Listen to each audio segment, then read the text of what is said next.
رب العزت کا احسان ہے، اللہ تبارک و تعالیٰ کا کرم ہے کہ اللہ رب العزت نے مجھے اور آپ کو ایمانی گھروں میں پیدا فرمایا، اور پیدا فرمانے کے بعد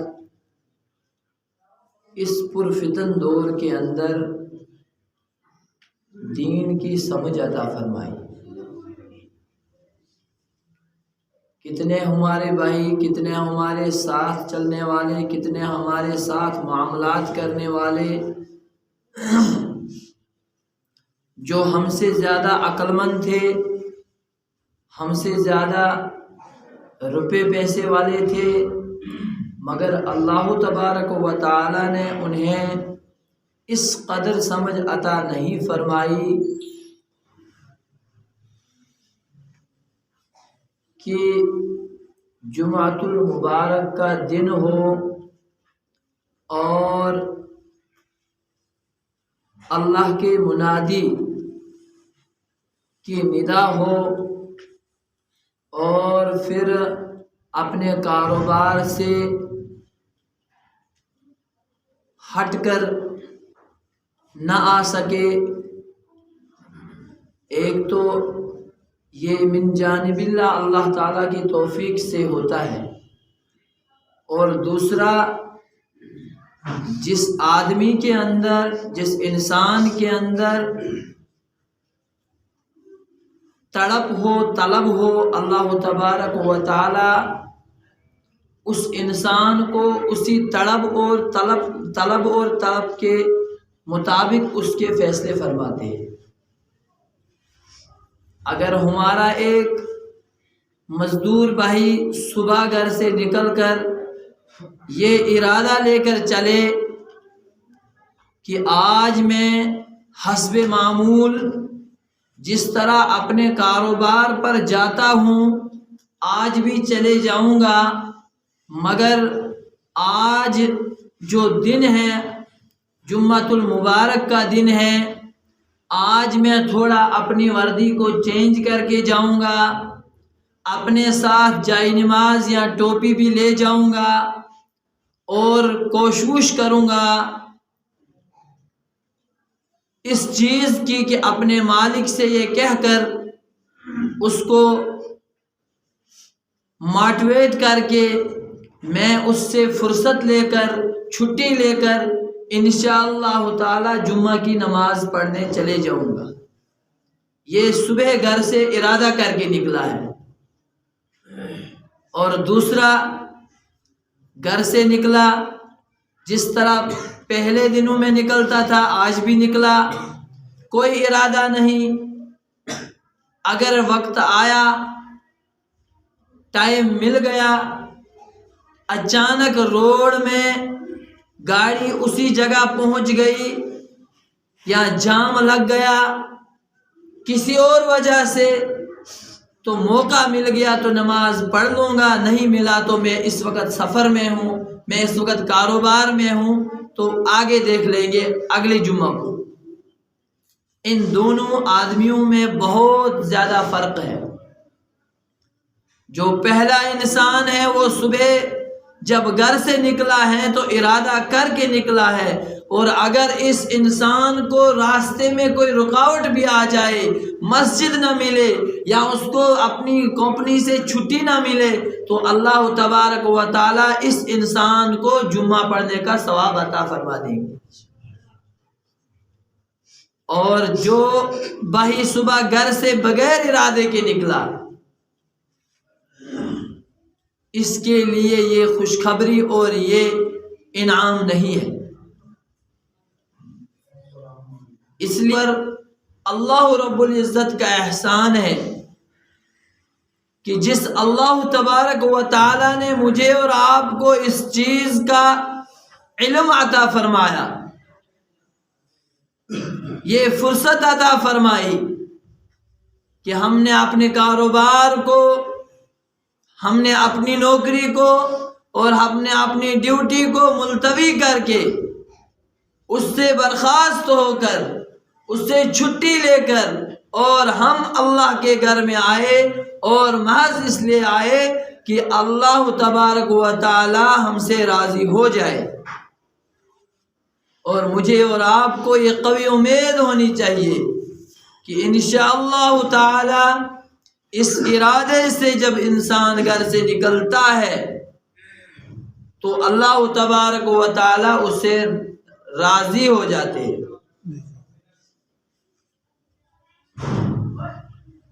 دنیا میں انسان اگر اللہ تبارک و تعالی کا شکر ادا کرنا چاہے، کسی ایک نعمت کو دیکھا جائے، کسی ایک نعمت پر انسان توجہ ڈالے اور اس نعمت کو لے کر انسان اللہ کا شکر ادا کرے تو انسان شکر ادا نہیں کر سکتا۔ اللہ تبارک و تعالی نے موقع عطا فرمایا، اللہ تبارک و تعالی نے ایسے حالات تیار کیے کہ اگر سفر میں بھی جا رہا تھا، اچانک ایسی جگہ پر مسجد بھی مل گئی، وضو کرنے کی جگہ بھی مل گئی اور باقی تمام چیزیں گاڑی لگانے کی جگہ بھی مل گئی، اور اس نے سہولیت اور عافیت کے ساتھ اپنی نماز ادا فرمائی۔ اور اس کا مطلب یہ ہے کہ اللہ تبارک و تعالی اس بندے کے ساتھ خیر کرنا چاہ رہے ہیں، کیونکہ یہ بندہ، اس کے دل میں ایک تڑپ ہے۔ اسی لیے حضرت شیخ رحمۃ اللہ علیہ نے اپنے فضائل میں لکھا ہے کہ کل قیامت کے دن بہت سارے لوگ میدان محشر میں انتظار میں ہوں گے، اور اس میں کچھ لوگ سائے کے تلے ہوں گے۔ اس سائے کے تلے رہنے کے والے لوگوں میں سے ایک جماعت وہ بھی ہوگی کہ ان کا دل مسجد کے ساتھ اٹکا ہوا ہوگا، ان کا دل بظاہر کاروبار میں تو ہوگا، وہ مزدوری اور لوگوں کے ساتھ کر رہے ہوں گے، کمپنی میں کام کر رہے ہوں گے، ڈرائیوری کر رہے ہوں گے، مگر ان کا دل مسجد میں ہوگا۔ دست بکار دل بیار، کہ اس کے ہاتھ تو کاروبار میں لگے ہوئے ہیں مگر اس کا دل ادھر کاروبار میں نہیں ہے، اس کا دل اپنے یار کے ساتھ لگا ہوا۔ تو جس انسان کی ایسی کیفیت ہو، ایسی تڑپ اور طلب ہو، اللہ تبارک و تعالی اس انسان کے ساتھ ایسا ہی فیصلہ فرماتے ہیں۔ تو دوستو، اللہ تبارک و تعالی نے مجھے اور آپ کو جو عظیم الشان اور بہت اونچی اور بہت بڑی نعمت عطا فرمائی ہے، وہ نعمت ہے نعمت ایمان۔ اگر ایک انسان کے پاس دنیا کی تمام چیزیں موجود ہوں مگر ایمان نہیں ہو تو وہ انسان دنیا میں بھی ناکام ہے اور آخرت میں بھی ناکام۔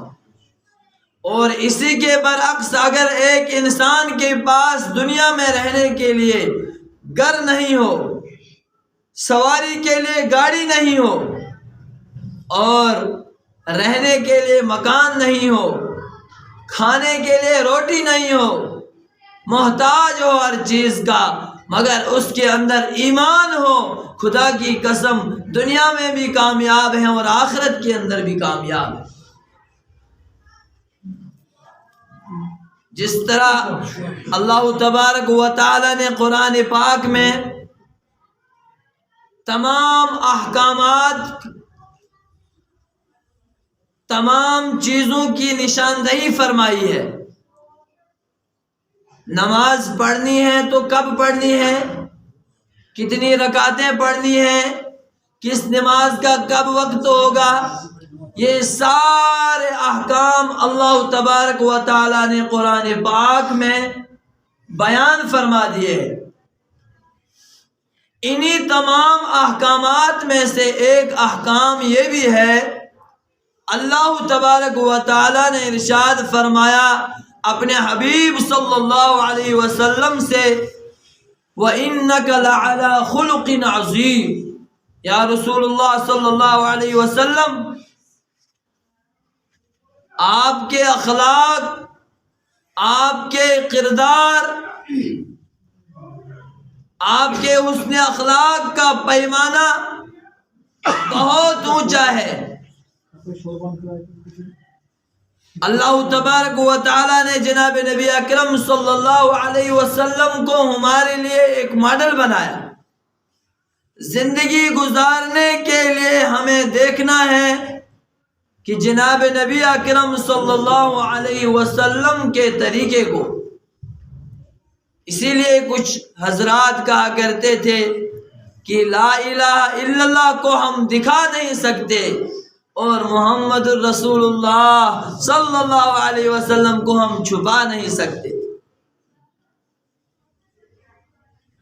لا الہ الا اللہ اندر والی چیز ہے، محمد الرسول اللہ صلی اللہ علیہ وسلم ظاہر والی چیز ہے۔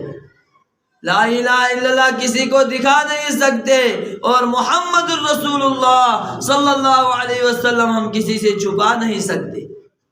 ایسے اخلاق تھے جناب نبی اکرم صلی اللہ علیہ وسلم کے۔ اسی پر قرآن پاک نے بیان فرمایا کہ یا رسول اللہ صلی اللہ علیہ وسلم آپ کے اخلاق، آپ کے کردار تمام لوگوں سے اعلیٰ تھے اور ہم ان کے امتی ہیں۔ جناب نبی اکرم صلی اللہ علیہ وسلم کے امتی ہیں۔ ہمارے اخلاق بھی تمام قوموں سے، تمام لوگوں سے اعلیٰ اور اچھے ہونے چاہیے۔ ایسا نہیں ہو کہ مسجد میں مسلمان اور مسجد کے باہر مسامان، دو جملے، مسجد کے اندر مسلمان ہیں اور مسجد سے باہر ہے مسامان۔ مسامان کو کہتے کشمیری میں متمان۔ مسلمان کا ایسا کردار نہیں ہونا چاہیے۔ مسلمان کے اخلاق اور کردار کو دیکھ کر غیروں نے کلمہ پڑھا ہے۔ جناب نبی اکرم صلی اللہ علیہ وسلم نے ان تمام چیزوں کو کر کے دکھایا۔ آپ نے بار بار وہ واقعہ سنا ہوگا کہ جو بوڑھیا آپ صلی اللہ علیہ وسلم پر کوڑا کرکٹ ڈالتی تھی، آپ صلی اللہ علیہ وسلم کیا اس بوڑھی اماں سے بدلہ نہیں لے سکتے تھے؟ اسی طرح ایک واقعہ ہے کہ ایک صحابہ کی جماعت بیٹھی ہوئی تھی، کچھ مشورہ کر رہے تھے، تذکرہ کر رہے تھے، دین کی بات کر رہے تھے۔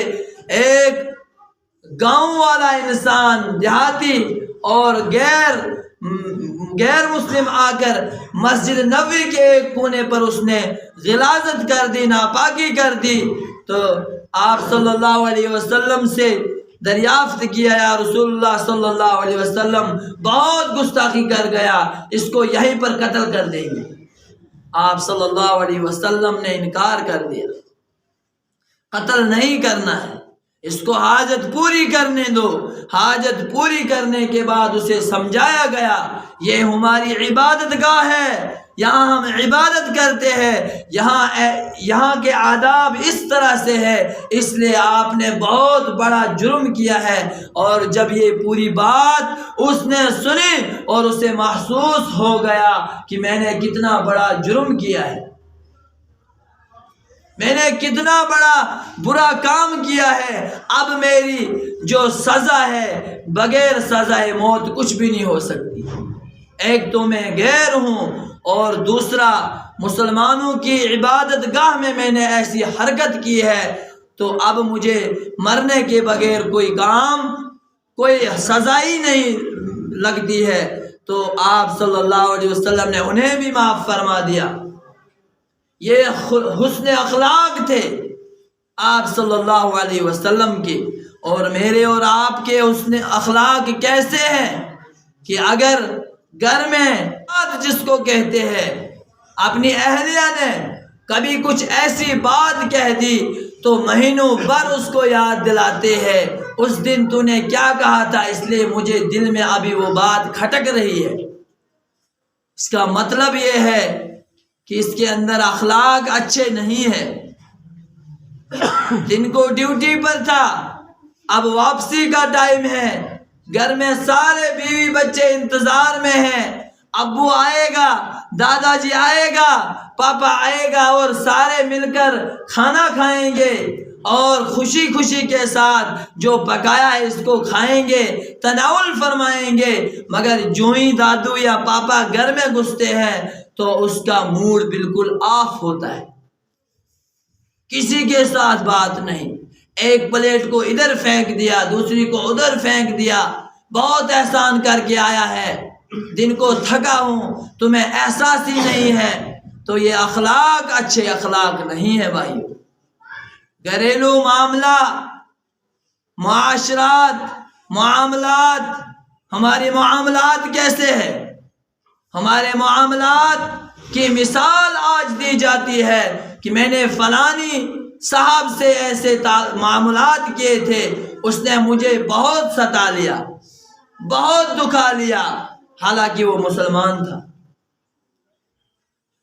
پرانے زمانے میں اور آج بھی الحمدللہ ایسے لوگ موجود ہیں کہ جن کے اخلاق، جن کا کردار ایسا اعلیٰ ہے، جن کے اخلاق کو دیکھ کر جب وہ اس دنیا سے چلے جاتا ہے تو مثال دیتے ہیں، یار ایسا انسان دنیا میں کبھی دیکھا بھی نہیں تھا، کبھی کسی کے ساتھ جھگڑا نہیں، کبھی کسی کے ساتھ لڑائی نہیں، کبھی کسی کے ساتھ اونچی بات نہیں، بالکل نرم طبیعت تھا، خوش اخلاق تھا، ہر ایک کے ساتھ ملنے جلنے والا تھا، کسی کے ساتھ معاملات میں، معاشرت میں کسی کے ساتھ الجھتا نہیں تھا۔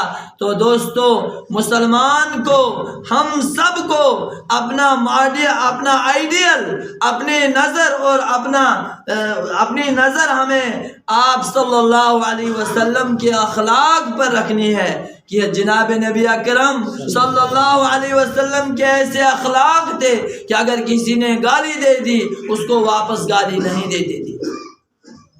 کسی بزرگ نے کتاب میں ایک ایسا جملہ لکھا ہے کہ اگر انسان یہ کہے کہ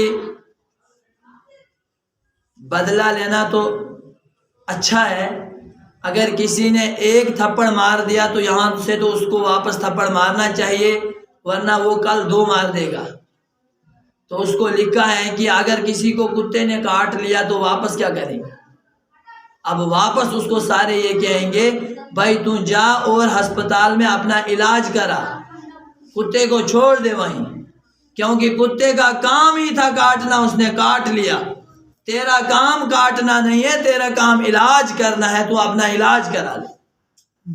اس لیے مسلمان کو اس طاق میں نہیں رہنا چاہیے کہ اس نے مجھے سائیڈ نہیں دی، گاڑی چلاتے چلاتے اس نے مجھے سائیڈ نہیں دی، آگے موڑ پر جب میں اس کو سائیڈ لوں گا اس کو ایک گالی بھی دے کر جاؤں گا۔ اس نے مجھے فلانی دن وہاں پر میں نے اس کو لائٹ ماری تھی، اس نے اپنی لائٹ ڈم نہیں کی، آج میں اس کو اس کا بدلہ واپس دوں گا۔ پچھلی مرتبہ میں اس کے پیچھے چل رہا تھا اور آگے اس کی گاڑی تھی اور یہاں سے لے کر اس نے گنگا تک مجھے سائیڈ نہیں دی تھی، آج میں اس کو رگڑاؤں گا، رامن سے لے کر گول تک اس کو سائیڈ نہیں دوں گا، چاہے اس کو کتنی ایمرجنسی ہو۔ روڈ میں مجھے گاڑی کو ٹیڑھی لگانے پڑے کوئی پرواہ نہیں، مگر آج میں اس کو اس کا بدلہ دے دوں گا۔ عزیز دوستو، جناب نبی اکرم صلی اللہ علیہ وسلم نے ہمیں جو تعلیم دی ہے اس تعلیم میں جناب نبی اکرم صلی اللہ علیہ وسلم نے معاف کرنا سکھایا ہے، بدلہ لینا سکھایا نہیں ہے۔ آج ہمارے گھروں میں، ہمارے آپسی معاملات میں اتنی پھوٹ کیوں ہے؟ ذرا سی کسی کی کوتاہی کو دیکھ لیا، اس کو اتنا اچھال دیا کہ جیسے انسان دوسرا خود فرشتہ ہے۔ اگر گھر میں کسی جو نو ہوتی ہے، شاید نو ہی کہتے ہیں، جس کو کشمیری میں نش کہتے ہیں، جو نوش آتی ہے پہلے دنوں میں اس کو اس طرح رکھتے ہیں، کھانا بھی اس کے بغیر کھایا نہیں جاتا ہے، اس کی بڑی یاد آتی ہے، ابھی اس کو آنے دو کام کر کے، جب وہ آئے گی تب کھانا کھائیں گے۔ جب 3-4 مہینے گزر گئے تو اس کے بعد کہتے ہیں کہ جب سے اس گھر میں آئی ہے تب سے تو کبھی اس گھر میں اجالا دیکھا ہی نہیں، بس سب کی کبھی کسی کو درد ہوتا ہے، کبھی کچھ، پوری نحوست یہی لے کر آئی ہے۔ یہ اخلاق نہیں ہے۔ عزیز دوستو، جو بیٹی آپ کے گھر میں آئی یہ بھی کسی کی بیٹی ہے، اور جو آپ کے گھر میں بیٹی ہے یہ بھی کل کسی کے گھر میں جانے والی ہے۔ اس لیے جب اخلاق ہوں، جب مسلمان اپنے ان اخلاق پر اتر جائے، خدا کی قسم گھر کے تمام جھگڑے ختم ہو جائیں گے۔ یہ تعلیم ہمیں دی تھی جناب نبی اکرم صلی اللہ علیہ وسلم نے۔ آج ہم شکار کیوں ہو رہے ہیں؟ آج ہم دائیں بائیں چھلانگیں کیوں مار رہے ہیں؟ جو راستہ ہم نے اہدنا الصراط المستقیم دکھایا تھا جناب نبی اکرم صلی اللہ علیہ وسلم نے، ہم نے اس راستے سے اپنے چہرے کو موڑ دیا ہے، اور ہم کامیابیوں کے خواب دیکھ رہے ہیں۔ سنت کے اندر کامیابی تھی، جناب نبی اکرم صلی اللہ علیہ وسلم کے طریقے کے اندر کامیابی تھی، قرآن پڑھنے میں پڑھانے میں کامیابی تھی، مسجدوں کو آباد کرنے میں کامیابی تھی۔ ان تمام چیزوں کو ہم نے بالائے طاق چھوڑ کر، ان کو ہم نے ترک کر کے، اور دنیا کی بڑی بڑی فیکٹریوں کو، بڑی بڑی کمپنیوں کو دیکھ کر، ان کو دیکھ کر ہم نے یہ سوچا کہ کامیاب یہی لوگ ہیں۔ کامیاب تو بظاہر وہ لوگ ہیں جنہوں نے یہاں سے ٹنل شروع کیا اور اس پہاڑ کے اس سائڈ نکال دیا، بظاہر وہ آج کامیاب ہو گئے، مگر اصلی کامیابی وہاں ہے جہاں پر اللہ کے رسول صلی اللہ علیہ وسلم ہوں اور اپنی امت کو پانی پلاتے ہوں۔ حوض کوثر پر تمام امت آ رہی ہوگی اور کچھ لوگوں کو وہاں سے دھتکار دیا جائے، ان کو واپس کر دیا جائے، تم چلے جاؤ، یہاں سے چلے جاؤ، تم نے میرے جانے کے بعد میرے دین کے ساتھ کھلواڑ کیا، میرے سنتوں کے ساتھ کھلواڑ کیا، تم نے میرے دین کو اپنے پیروں کے نیچے روند لیا، اور تم نے مقصد بنا لیا دنیا کو، آخرت پر تمہارا ایمان ہی ختم ہو گیا تھا۔ اس وقت کیا کریں گے؟ اس وقت انسان کیا کرے گا عزیز دوستو؟ اس لیے اس دنیا میں رہتے ہوئے کامیاب انسان وہ ہے جو انسان اپنے اخلاق، اپنے کردار، اپنے معاملات صاف کرے۔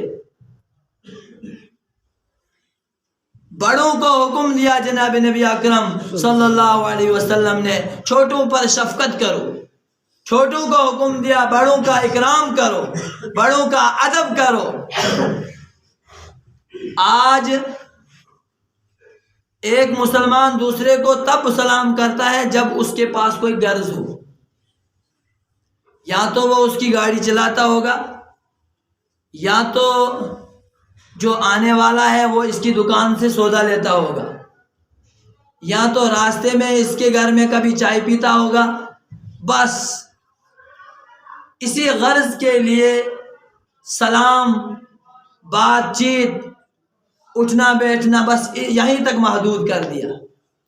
حالانکہ مسلمان کو حکم تھا افشوا السلام بینکم، سلام کو پھیلاؤ، چھوٹا بڑے کو سلام کرے، بڑا چھوٹے کو سلام کرے، جو سوار ہو وہ پیدل کو سلام کرے، اور پیدل سوار کو سلام کرے۔ اور سلام سے کیا ہوگا؟ سلام سے آپ کو بھی درجے ملیں گے، آپ کو بھی نیکیاں ملیں گی، اور جواب دینے والے کو بھی نیکیاں ملیں گی۔ حضرت پیر صاحب رحمۃ اللہ، حضرت پیر صاحب دامت برکاتہم فرمایا کرتے ہیں کہ اگر کسی نے آپ کو سلام کیا السلام علیکم، تو آپ اس کو جواب دو وعلیکم السلام ورحمۃ اللہ۔ اگر کسی نے سلام اس طرح کیا السلام علیکم ورحمۃ اللہ وبرکاتہ، تو جواب میں دو وعلیکم السلام ورحمۃ اللہ وبرکاتہ ومغفرتہ، ایک جملہ اس سے بڑھا کر جواب دو۔ تو یہ ساری تعلیمات کوئی کہنے والا خود نہیں کہہ رہا ہے، یہ تعلیم دی ہے جناب نبی اکرم صلی اللہ علیہ وسلم نے، اور طریقہ ہے جناب نبی اکرم صلی اللہ علیہ وسلم کا۔ جناب نبی اکرم صلی اللہ علیہ وسلم نے ارشاد فرمایا کہ جس انسان نے 5 نمازوں کی پابندی فرمائی، 5 نمازوں کو اپنے وقت پر پڑھا، قضا نہیں کیا، مکمل طور پر ان پر پابندی کی، تو اس انسان کو کل قیامت کے دن 5 انعامات دیے جائیں گے۔ اس میں سے پہلا انعام یہ ہے کہ اس کی روزی کا ذمہ دار اللہ تعالیٰ، اس کے رزق میں وسعت کر دی جائے گی، اس کو رزق ڈھونڈنے میں کبھی اس کو اللہ تعالیٰ فاقہ نہیں دیں گے، رزق ڈھونڈنے میں اس کو کبھی پریشان نہیں ہونا، اللہ تعالیٰ اس کو کبھی اس کا رزق تنگ نہیں کریں گے، اس کا رزق کھول دیں گے۔ اور دوسرا انعام کیا فرمایا کہ جو انسان 5 وقت کی نماز پڑھے اور پابندی کے ساتھ رکوع کو رکوع کے جیسا کرے، سجدے کو سجدہ جیسا کرے، قبر کی سختی اس کے اوپر سے ہٹا دی جائے گی، قبر کی اس کو سختی کا غم ہی نہیں ہوگا۔ اور آج تمام مسلمان سب ایمان والے اسی سے ڈرتے ہیں کہ اللہ ہماری قبر کی سختی کو آسان فرمائے، کیونکہ قبر کی سختی بہت سخت ہوتی ہے، اس لیے ہم سب اس سے نجات مانگتے ہیں۔ تو اللہ تعالیٰ نے پہلے فرما دیا کہ جس انسان نے 5 نمازوں کی پابندی کی، اللہ تعالیٰ اس کے قبر کے عذاب کو ہٹا دیتے ہیں، آسان کر دیتے ہیں، اور اس کو سال ہو جاتا ہے، قبر کا عذاب اس پر نہیں ہوتا ہے۔